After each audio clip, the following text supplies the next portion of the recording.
High বন্ধুরা, বৈশাখী রান্নাঘরে আপনাদের সবাইকে স্বাগত। আশা করি সবাই ভালো আছেন, সুস্থ আছেন। আজকে আমি একটা নতুন রেসিপি আপনাদের সঙ্গে শেয়ার করতে চলে এসেছি, চিকেন স্টুয়ের রেসিপি।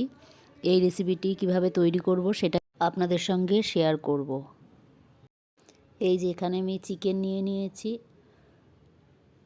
আর এখানে আমি পেঁপে নিয়ে নিয়েছি, গাজর, আলু, বিনস নিয়ে নিয়েছি, এখানে কাঁচা লঙ্কা, এখানে আদা কুচি, গোটা গরম মশলা, রসুন কুচি, পেঁয়াজ কুচি আর লঙ্কাই গরম করে অল্প একটু সাদা তেল দিয়ে দিয়েছি, গোটা গরম মশলা ফোড়ন দিয়ে দিলাম। আর এবার সবজিগুলো সব দিয়ে দেব। সবজিগুলো দিয়ে হালকা একটু ভেজে নেব। এই যে পরিমাণ মতো লবণ দিয়ে দিলাম। আমি কিন্তু বিনসটা এখন দেব না, পরে দেব। এই যে পেঁয়াজ কুচি, আদা কুচি, রসুন কুচি, লঙ্কা কুচি সব দিয়ে দিলাম, আর দুটো কাঁচা লঙ্কাও দিয়ে দিয়েছি চেরা। এই যে হালকা একটু ভেজে নেব। ভাজা হয়ে গেছে, এবার আমি চিকেনগুলোও দিয়ে দিলাম। চিকেনগুলো দিয়েও অল্প একটু ভেজে নেব।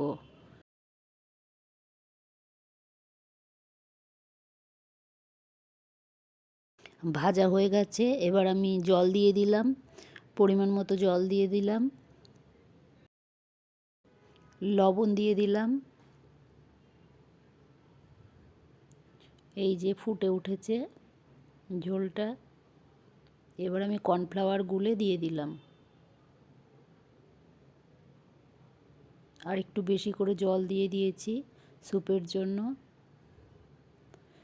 এবার আমি বিনসগুলো দিয়ে দিলাম। বিনসগুলো দিয়ে একটু ঢেকে দেব আরও 2-3 মিনিট।